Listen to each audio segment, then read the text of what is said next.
The top business stories live from the Sky Newsroom.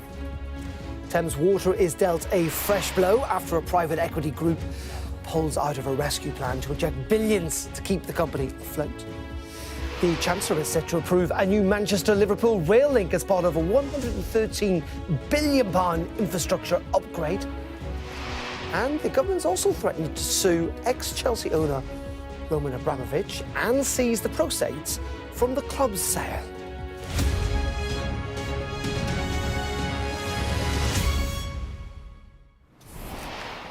Very good afternoon. Welcome to Business Live on this Tuesday with me, Darren McCaffrey. Thames Water is hopes of staving off nationalisation suffered a fresh blow today after the private equity firm that had been the frontrunner to invest £4 billion pulled out. Our business and economics correspondent, Paul Kelso, has the very latest.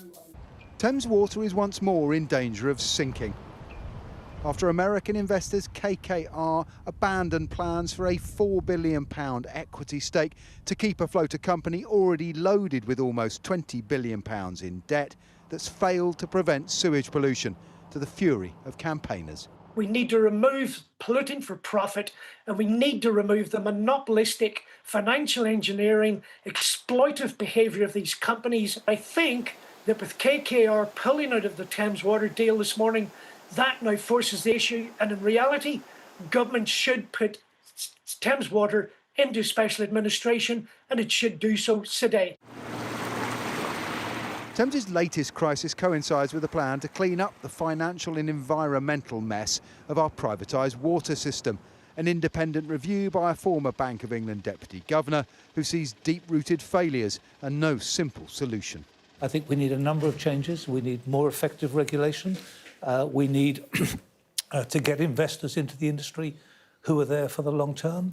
We need to devolve some of these really complicated, expensive planning processes down to local government and local communities who live by the water. And finally, the government does need to give a much stronger steer about what its priorities are.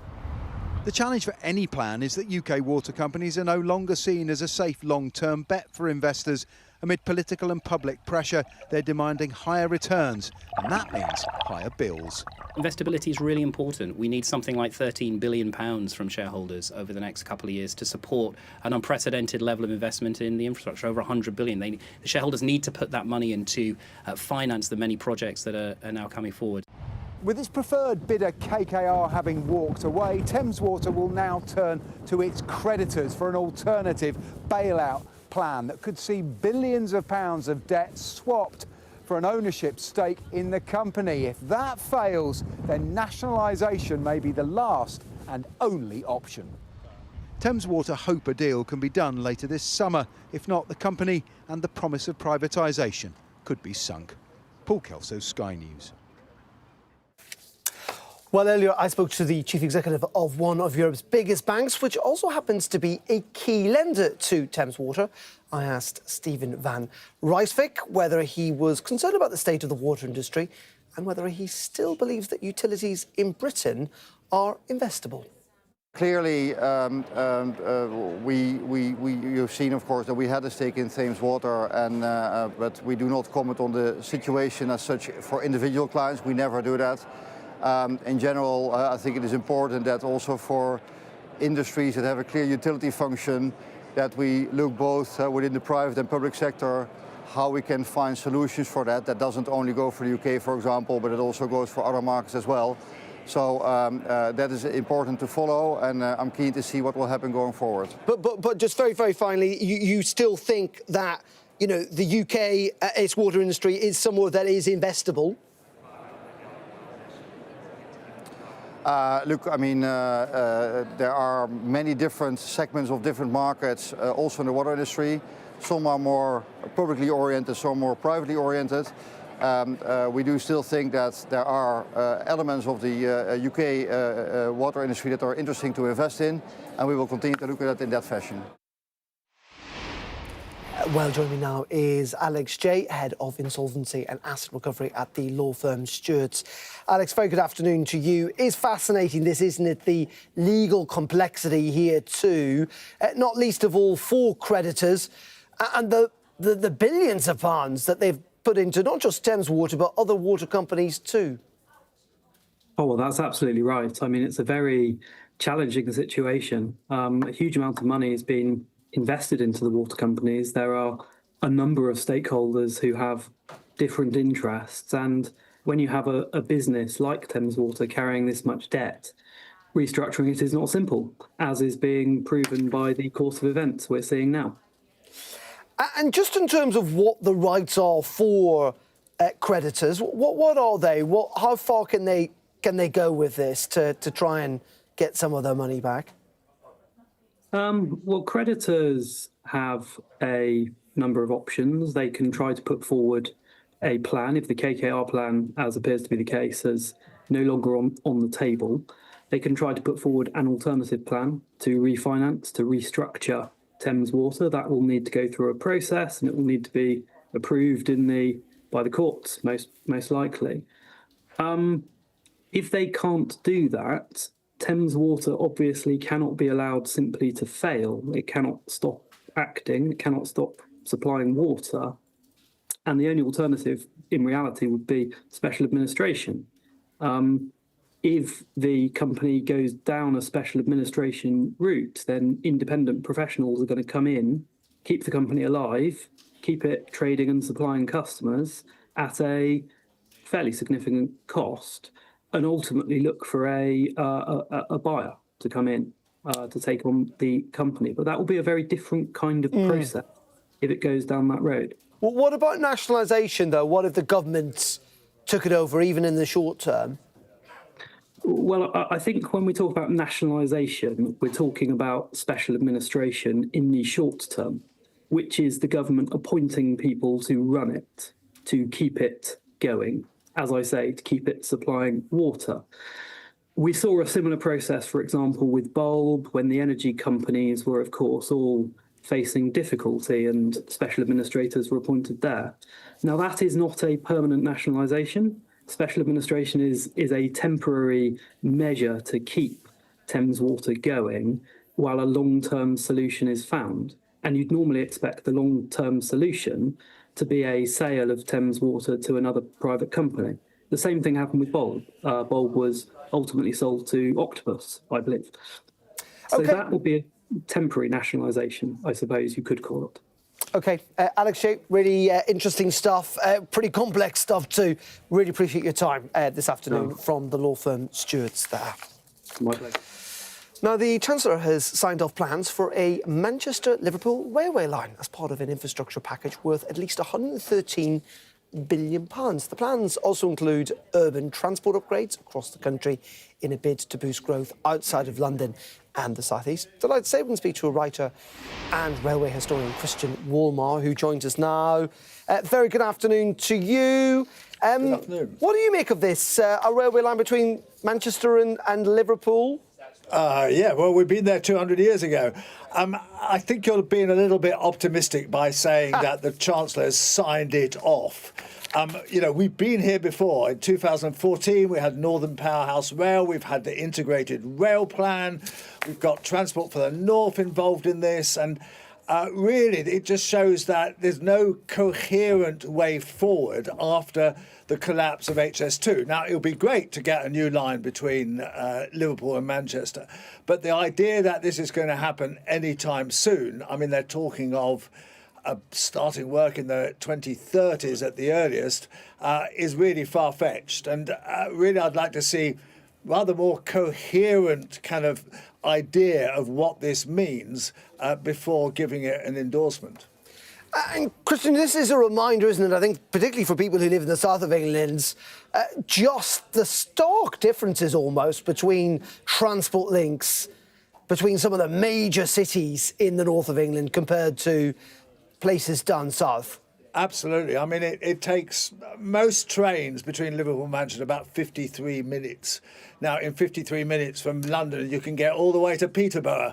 And that just does show this difference. And there's been efforts to kind of restore this. And one of the things that George Osborne did, he was a Northern MP after all, was to try and kickstart this process. But that was 10 years ago, and we've still got precious little sign of improvements. There is the Transpennine upgrade, that is helping the places further east than where we're discussing. But we lack any kind of coherent plan to have really fast, efficient trains running in the whole of the north. And Christian, obviously this will be an attempt by the government to try and boost GDP to help the economy chug along, if you like. How much evidence is there that railways, connectivity, but specifically railways, does help boost GDP or productivity? Oh, absolutely. I mean, they were the engine of growth of capitalism in the 19th century. But even in the 21st century, they perform an amazing role. I've just been to both China and Japan, where in both countries they have high-speed rail networks, which they're still improving, still building on, and which transport absolutely amazing numbers of people and create connectivity. So for business, it's unarguable. Yeah, but then we also live in a different world, though, in the sense that, you can meet people remotely these days via, just like you and I are right now. You can do lots of stuff over Zoom, can't you? You can do things over Zoom, and certainly that's eaten a little bit into the market. But I think to counter that, people really like to meet face to face. They like travelling. They like using the railways to get there rather than often instead of aviation. Look, high-speed rail is being built all around the world, and improvements to railways are being built in lots of places. Look at Crossrail, the Elizabeth line in London, how much that has attracted house prices to go up, it's attracted business, and it's used by 700,000 people a day. So, rail has a future. It just needs a proper strategic approach. And just announcing things like today's announcement, we're going to build this, when really there's not much chance of it happening in a long time, is not the way forward. We need a real proper rail plan. OK. I'm with you on the trains, Christian. Believe me. Thank you very much indeed for joining us there, Christian Walmart. Thank you. Now, the government is threatening to sue former Chelsea owner Roman Abramovich in the hopes of accessing £2.5 billion from the sale of the club to help victims of the Ukraine war. Chelsea, of course, was sold back in May 2022 after Abramovich became one of the high-profile Russian oligarchs to be sanctioned following Vladimir Putin's invasion. Well, our sports correspondent, Rob Harris, I'm delighted to say, has not travelled very far, but he is with us here in the studio.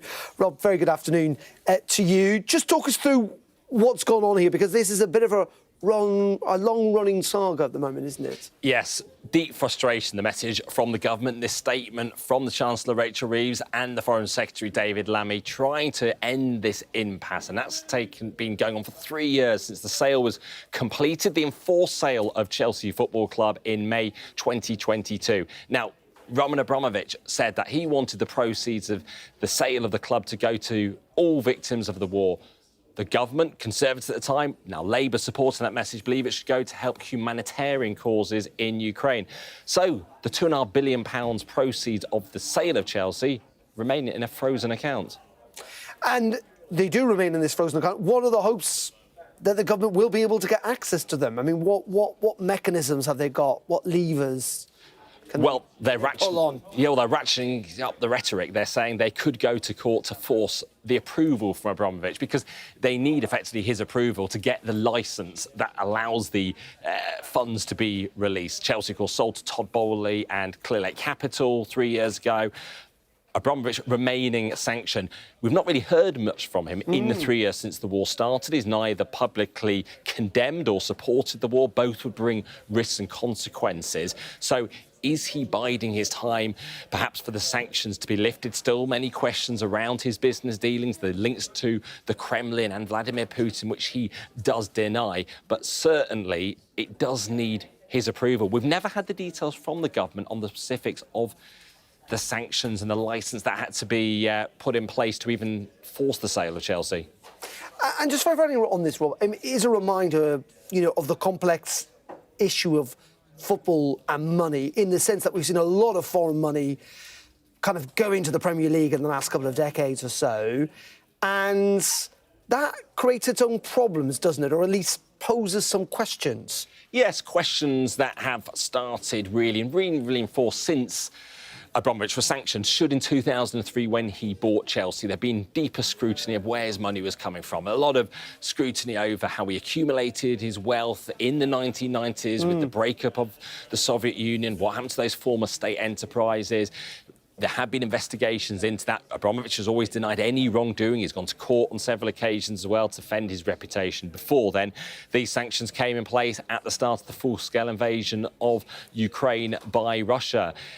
And, of course, there is the new football regulator coming and questions over just how deep their investigatory powers would be on investment coming into football here. OK, Rob, great stuff, as always. Thank you for travelling across the newsroom to join us here. Rob Harris, thank you very much. Thank you. Don't forget, you can get more on that and indeed the rest of the business news. All you need to do is scan the QR code that's on your screen right now to access the Money Block on the Sky News app. OK, you're watching Business Live here on Sky News. Coming up in just a couple of minutes, we'll be looking at how the markets are doing this afternoon. The FTSE up just a fraction, not much movement, but we'll have the details after this quick break. Do stay tuned.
Show of military might and menace.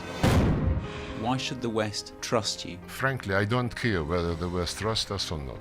Sky News. Get the full story first. Have a quick word for Sky News. Is the West right, i.e. fueling Russia's war machine?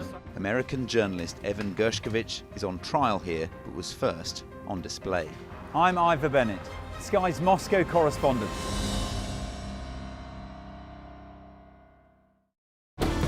Jubilation in the streets, while some emotional. This is a political victory for Prime Minister Modi and his Hindu Nationalist Party. I'm Neville Lazarus and I'm Sky's reporter based in Delhi.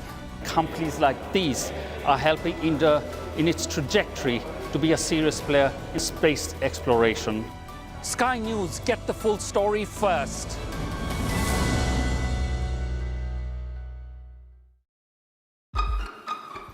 We've got your Sunday mornings covered. From the front page and the sounds of the streets to the voices of the people who make the major calls and big picture politics beyond Westminster.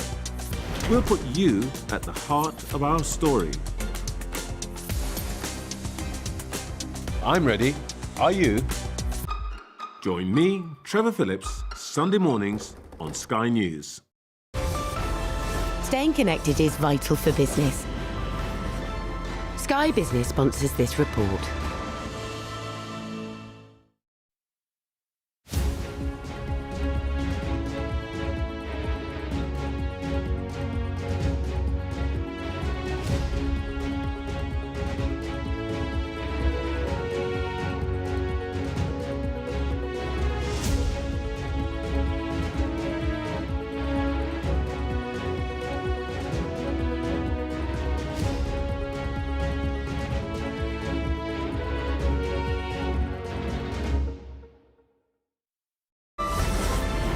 Sky Business sponsors this report.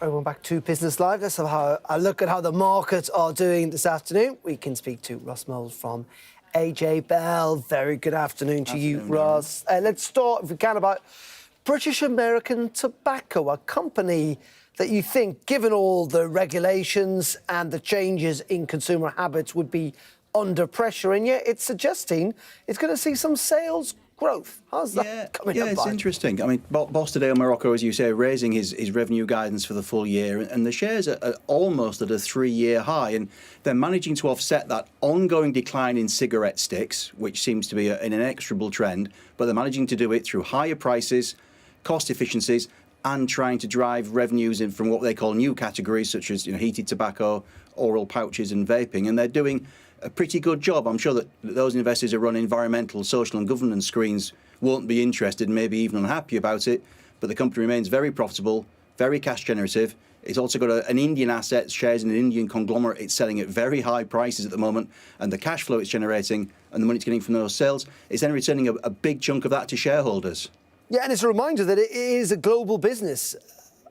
It is. I mean, the American market, odd enough, has been one of its weaker ones in the past year or two. But even that is starting to show a little bit of improvement. But emerging market volumes remain relatively okay. And even in Western Europe, the company is targeting higher market share from its well-established brands. OK, let's talk about house building back here in the UK. I was talking a little earlier about MJ Gleeson, about whether it's a canary in the coal mine. There's been lots of concerns over the last couple of months about the viability of house builders, about the pressure that they're under, even with those government targets. Yeah, I mean, the shares have actually had a good run in a lot of the house builders, and not just the house builders, but the brick makers like Ibstock and Michelmersh, or construction and paving specialists like Marshalls. Their shares have had a good run, I suspect in anticipation of lower interest rates, but also hope based on those government targets for the number of houses that it's seeking over the next few years. Gleeson, you would expect, maybe would be perfectly positioned.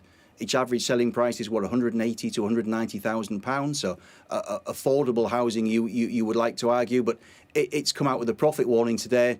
Delays in planning, which I'm sure is one thing that Chancellor Rachel Reeves won't want to hear. Volumes not growing quickly enough to offset higher input costs, so that's what's tripped them up, and the shares are down by a fifth, pretty much the worst performer in the FTSE All share today. Let's talk about energy next, Ross, because this is really fascinating, isn't it? We've got these massive tech companies, but my word, what they need is energy. And Meta, of course, who own Facebook and WhatsApp and other things, are saying that they're going to buy the output of a nuclear plant in Illinois for the next 2 decades. Yeah, and this is an American firm called Constellation Energy. Its shares were already up by a third this year, and they're up by another 5% today because of this 20-year supply deal. The nuclear facility was actually due to be closed the thick end of a decade ago. They've kept it going because of this debate over does nuclear fit with the carbon-free green taxonomy, and there is clearly an argument among some that it does, because there are no carbon emissions, at least. So Meta has plunged. It needs this energy to fuel these huge server racks, to fuel large language models and artificial intelligence. So that deal has been struck. Not only is now Constellation looking to expand the existing site, it's maybe looking to build either a whole new nuclear plant or at least a small modular reactor, which has probably got Rolls-Royce's ears pricking up this afternoon. And just finally, Ross, just in terms of the macro picture, we got word from the OECD today, unsurprising given the uncertainty around tariffs. Global growth and indeed growth here in the UK not looking as healthy as it did a couple of months ago. No, I mean, the IMF downgraded UK forecasts for 2025, but then actually moved up 2026 because of, again, the government's plans to deregulate, drive infrastructure spending. But certainly for the UK, even the stronger pound right now is a bit of an inconvenience. There are lots and lots of different cross currents. But yeah, if you're running a company and you're having to try and keep an eye on President Trump's social media posts every 4 hours, it's going to be pretty tricky to plan for the future.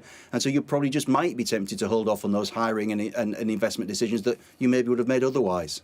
Yeah, and that's the point, isn't it? is what the killer is, many regards now. It's not just the tariffs themselves, but it is just that perpetual uncertainty. Yeah, we've got the Supreme Court, we've got the appeal coming up from the President in June. There seems to be an expectation that he might not win that, so his reciprocal tariffs will be held off. But again, he may seek to other forms of executive means of imposing at least some degree of tariffs, and on steel and aluminium they remain anyway. So again, it's a fiercely difficult situation. It's all very well for me talking about share prices on a screen, but if you're actually at the head of a company trying to plan, it must be exceptionally difficult. Yeah, you're right there. Ross Mould, always a pleasure from AJ Bell there live for us in central London. Thank you very much indeed. OK, that is it from me on Business Live for this afternoon. Of course, we're back tomorrow morning at 11:30. Do tune in then if you can. Up next, it is the News Hour with Jonathan Samuels with the latest on Madeleine McCann and that continued police investigation and defence spending too. Stay tuned for that. I'll see you tomorrow. Bye-bye.